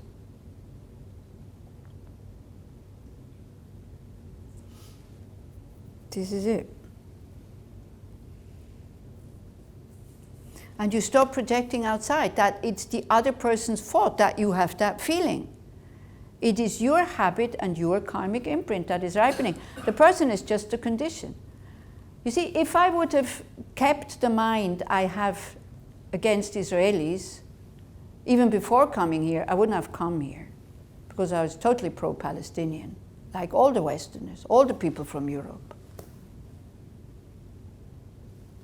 Yeah. Unless they're Jewish. I mean, this is fact. This is it. We are also very conditioned. We don't see the situation as it is. If you don't live here, you see the poor Palestinians, you think everybody's hanging on the fence and not being let out. This is the image I had. And then it was during the Intifada, I saw the big army, soldiers, tanks coming and killing boys. So what kind of image is that giving you when you don't know the whole situation? Anyway, so I thought, no, I'm not going there. Because what I will tell them to stop harming the Palestinians and nothing else. But my teacher told me to come, so I had to prepare myself. So I had to let go first of that pro-Palestinian view before I came here. Then I came here, and then I met your aggression and your arrogance.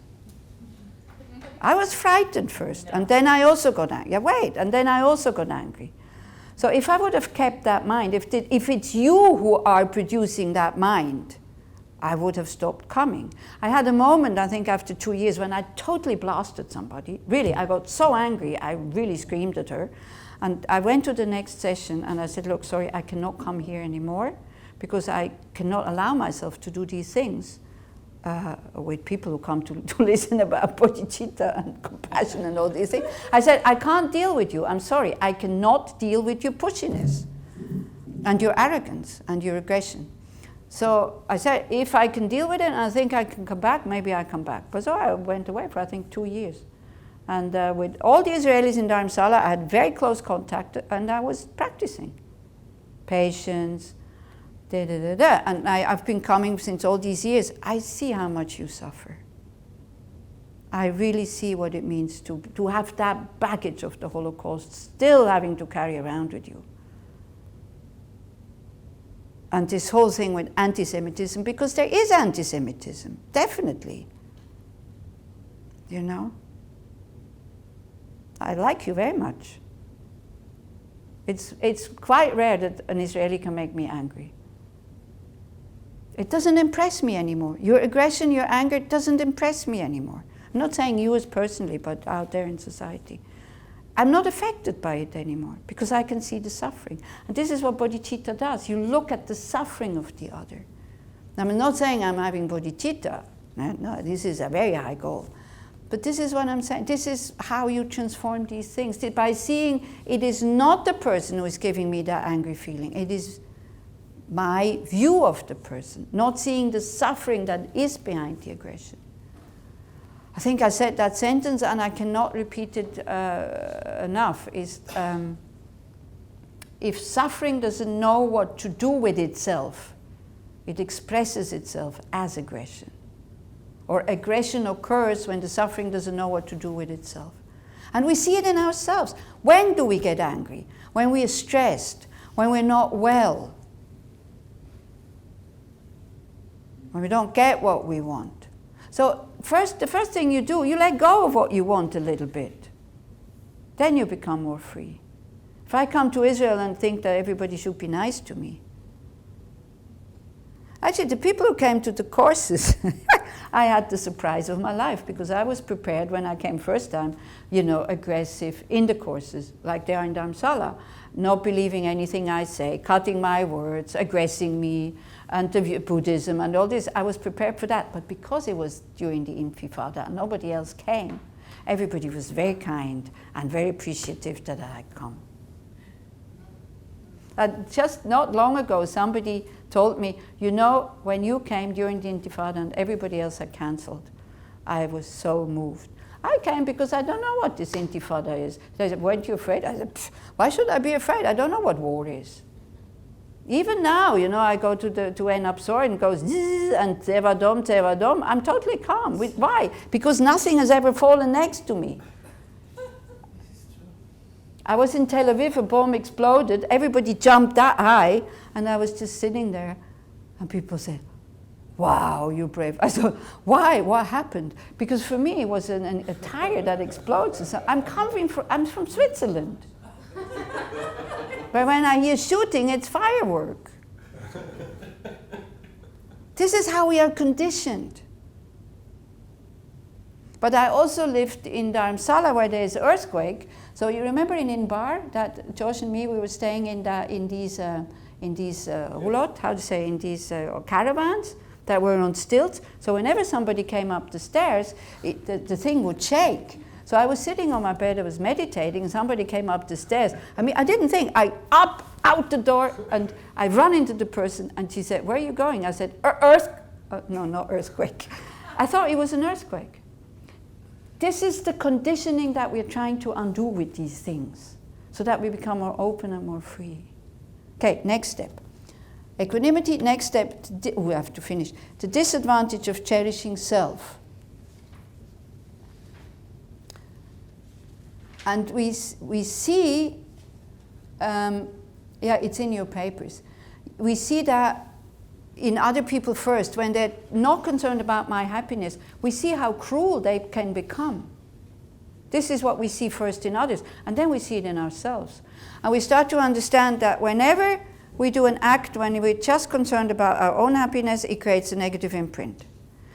It can still be a positive act of generosity and all that. You will be rich, but you won't be happy about it. The result will still be good because the action was good, but you will not be happy about it. And self-concern makes you so small and your problem so big, isn't it? So this, with the self-concern, don't look at yourself yet. Look at others. Do you know people who are full of themselves? Do you have the chance to know somebody personally like this? Israel? No way. Do you know somebody? Me, no. Do you know somebody? So look at them and try to see their suffering. Because you see, what do we want from others? We want respect, appreciation, harmonious relationship, good connection.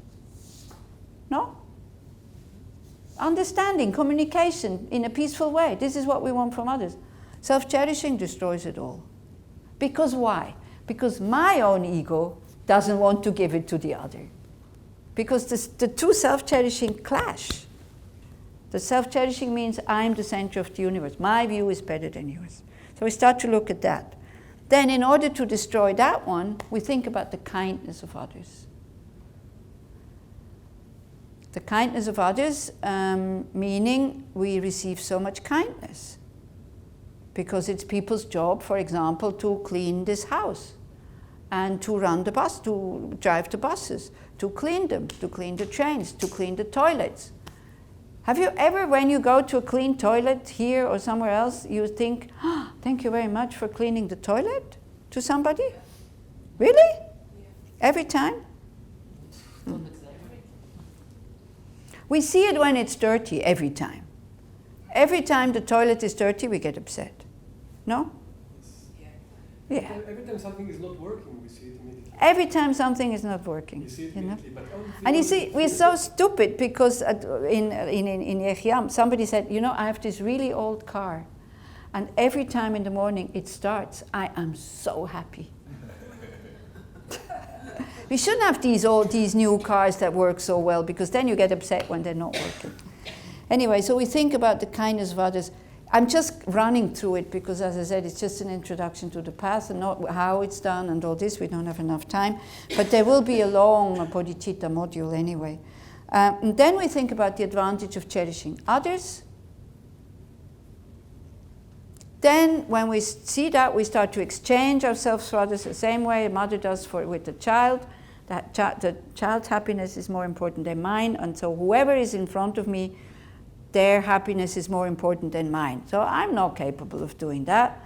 I'm trying very hard. At least I don't harm them. At least I don't aggress back when somebody gets aggressive and all that. You see what happened when I came here first? Your aggression met my aggression. And your arrogance met my arrogance, which I thought I didn't have. Because nobody ever brought it up like this.